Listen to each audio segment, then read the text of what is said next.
Cardiac profile test. Cardiac profile test या फिर cardiac function test दोनों एक चीज है। देखिए इस टॉपिक का मतलब क्या है। कार्डियक फंक्शन टेस्ट का मतलब ये है, कार्डियक मतलब हार्ट, फंक्शन टेस्ट का मतलब ये है कि ये जो टेस्ट है वो इसलिए कराया जाता है ये चेक करने के लिए जो हमारा हार्ट है वो नॉर्मली फंक्शन कर रहा है या नहीं कर रहा है। तो देखिए इसमें फर्स्ट हम एक डिजीज के बारे में देखेंगे। एक डिजीज होती है अक्यूट मायोकार्डियल इन्फेक्शन। वो डिजीज क्या होती है, कैसे होती है, वो हम पहले स्टार्ट करेंगे उससे। First is high level of cholesterol. अगर आपकी बॉडी के अंदर कोलेस्ट्रॉल का लेवल हाई हो जाता है, कितना हाई हो जाता है, मोर देन 200 mg/dl। इसका मतलब कि अगर आपकी बॉडी में कोलेस्ट्रॉल का जो लेवल है वो 200 mg/dl से ज्यादा अगर हो जाता है तो क्या होगा, the deposition of cholesterol in blood vessels. आपकी जो ब्लड वेसल्स होती हैं उसमें क्या हो जाएगा, कोलेस्ट्रॉल इकट्ठा होने लग जाएगा। डिपोजिशन मतलब होता है इस कोलेस्ट्रॉल का इकट्ठा होना। उसका रिजल्ट क्या होगा, narrowing of blood vessel known as atherosclerosis. उससे क्या होगा, देखिए हो क्या रहा है कि ये हमारी ब्लड वेसल है, राइट। इस ब्लड वेसल के अंदर जो कोलेस्ट्रॉल घूम रहा है उसका लेवल 200 mg/dl से ज्यादा हो गया। जैसे ही कोलेस्ट्रॉल का लेवल 200 mg/dl से ज्यादा होगा, कोलेस्ट्रॉल क्या होने लग जाएगा, यहाँ पे डिपॉजिट होने लग जाएगा। मतलब यहाँ पे ब्लड वेसल की जो ये बॉर्डर है यहाँ पे इकट्ठा होने लग जाएगा और बढ़ता जा रहा है कोलेस्ट्रॉल, तो और ज्यादा क्या होता जाएगा, यहाँ पे इकट्ठा होता जाएगा, डिपॉजिट होता जाएगा। उसका रिजल्ट क्या होगा कि देखो अब जो ये ब्लड की जो वॉल्यूम है, ये ब्लड वेसल्स की जो वॉल्यूम है उससे क्या हो गया, नैरो हो चुकी है। ब्लड वेसल्स का एरिया जो हो चुका है वो क्या हो चुका है, कम हो चुका है। पहले ये पूरा एरिया इतना था, इतना पूरा एरिया था, अब यहाँ पे कोलेस्ट्रॉल यहाँ पे इकट्ठा हो गया तो इतना सा एरिया, आधा एरिया रह गया है। मतलब इसका मतलब क्या है कि जो ब्लड वेसल्स है वो क्या हो चुकी है, नैरो हो चुकी है। ठीक है, नैरोइंग ऑफ ब्लड वेसल्स को कहा जाता है अथेरोस्क्लेरोसिस। ये भी एक डिजीज है। इसका रिजल्ट क्या होगा, अगर ये नैरो हो जाएगी तो डिक्रीज ब्लड फ्लो और blood volume in the blood vessel. उसका रिजल्ट क्या होगा कि पहले यहाँ पे इतना ज्यादा एरिया में क्या आ रहा था, ब्लड आ रहा था, बट यहाँ पे जब इसका एरिया कम हो गया क्योंकि यहाँ पे कोलेस्ट्रॉल डिपॉजिट हो चुका है तो यहाँ पे जो ब्लड की वॉल्यूम है वो भी क्या हो जाएगी, कम हो जाएगी।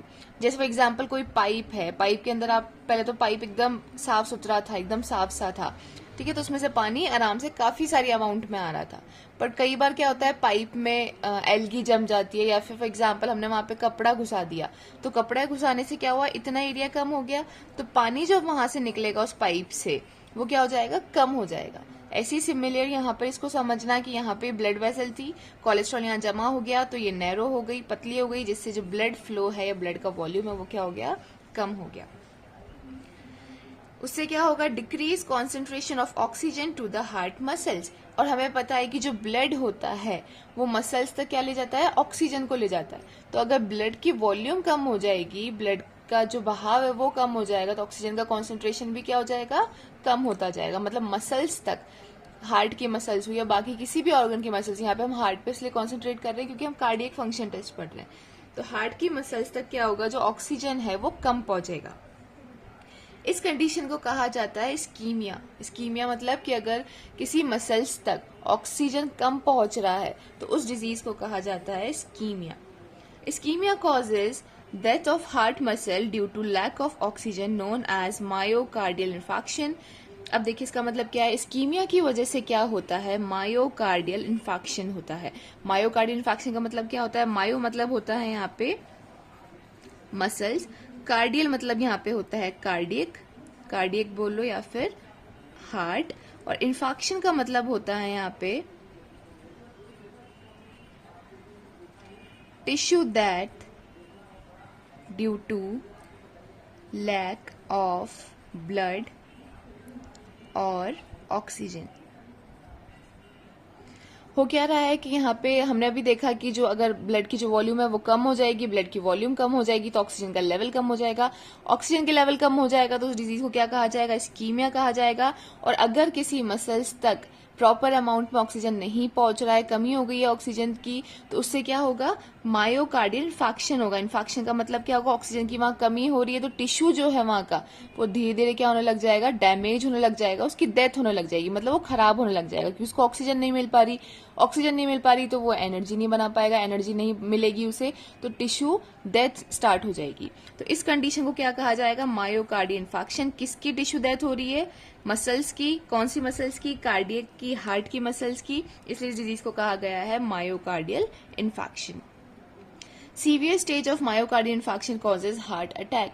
और अगर मायोकार्डियल इन्फेक्शन भी बहुत ज्यादा बढ़ जाता है, एक सीवियर स्टेज में आ जाता है, तो वो हार्ट अटैक को कॉज कर सकता है। तो इसकी एक बार हम समरी देख लेते हैं। समरी में हमने क्या देखा कि अगर कोलेस्ट्रॉल का लेवल 200 mg/dl से ज्यादा जाता है तो उसका रिजल्ट क्या होगा? कोलेस्ट्रॉल ब्लड वेसल्स के अंदर डिपॉजिट होने लग जाएगा। डिपॉजिट होने से क्या होगा कि जो ब्लड वेसल्स हैं वो नैरो होने लग जाएंगी, सिकुड़ने लग जाएंगी। नैरो होने लगेगी तो उससे क्या होगा? जो ब्लड का फ्लो है, जो ब्लड का वॉल्यूम है, वो क्या हो जाएगा? डिक्रीज हो जाएगा। ब्लड का फ्लो कम हो जाएगा, इसका मतलब ब्लड क्या ले जाता है? मसल्स तक ऑक्सीजन ले जाता है। अगर ब्लड फ्लो कम हो रहा है तो मसल्स तक ऑक्सीजन नहीं पहुंच पाएगी। ऑक्सीजन नहीं पहुंच पाएगी तो इस डिजीज को कहा जाएगा इस्कीमिया। इस्कीमिया से क्या होगा कि ऑक्सीजन नहीं पहुंच पा रही टिश्यू तक। किसकी टिश्यूज तक? मायोकार्डियल मतलब मसल्स। मसल्स भी किसकी बनी है? टिश्यूज की बनी है। तो किसकी मसल्स तक नहीं पहुंच पा रहा ऑक्सीजन?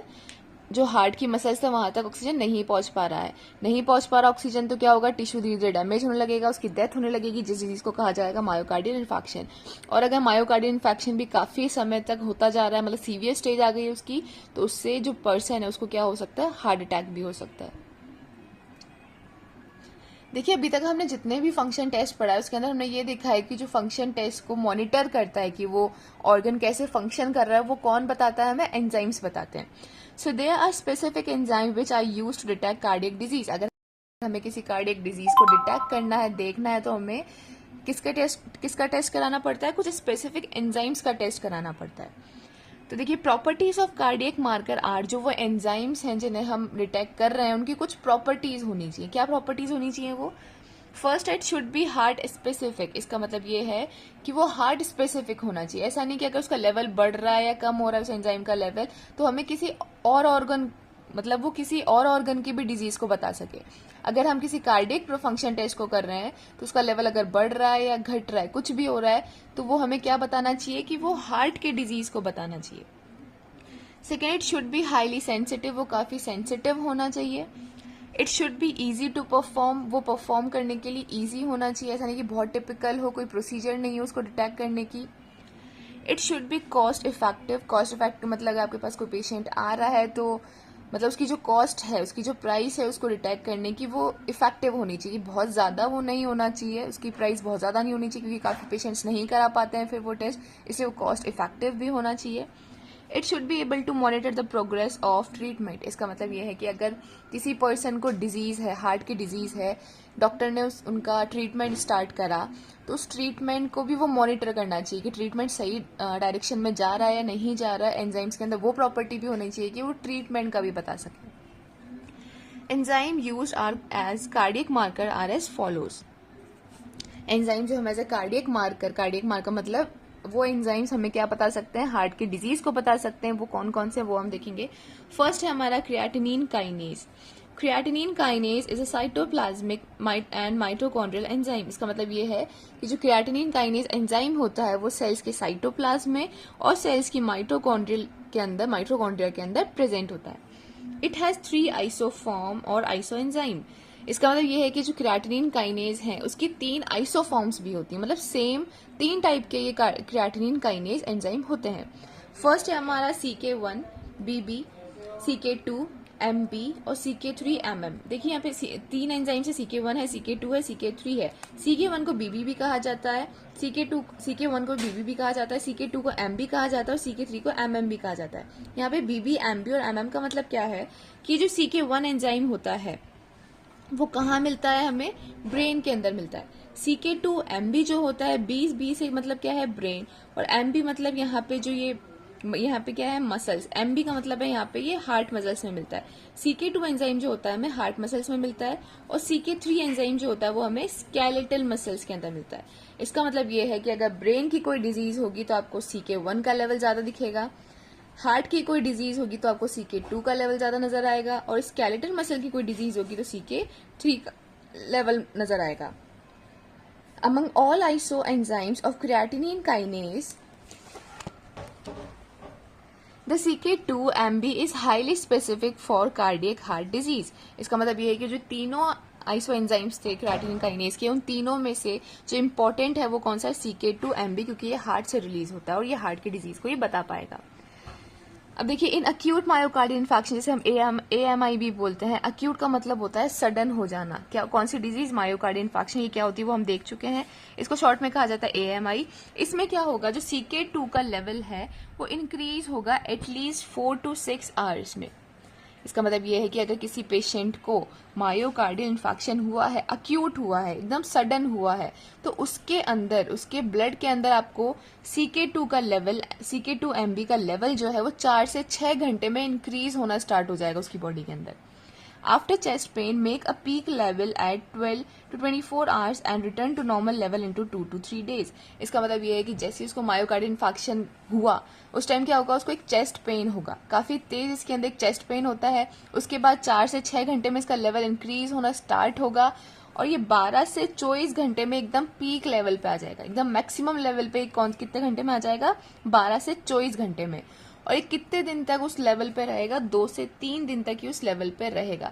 तो कई बार क्या होता है, पेशेंट जो होते हैं उस चेस्ट पेन को इग्नोर भी कर देते हैं कि हो सकता है कोई गैस का पेन हो या कुछ भी सोच के इसको इग्नोर कर देते हैं। फिर भी अगर टेस्ट कराते हैं तो 2 से 3 दिन तक आप उसका टेस्ट कर सकते हो और इस CK2MB को डिटेक्ट कर सकते हो। सो इसकी नॉर्मल रेंज क्या है, CK की होती है 30 to 170 यूनिट्स पर लीटर होती है। और इसके अंदर CK की टोटल CK की है, इसमें से जो CK-MB की लेवल होती है वो होती है below than 24 units per litre. 24 units per litre से कम होती है किसकी, CK-MB की।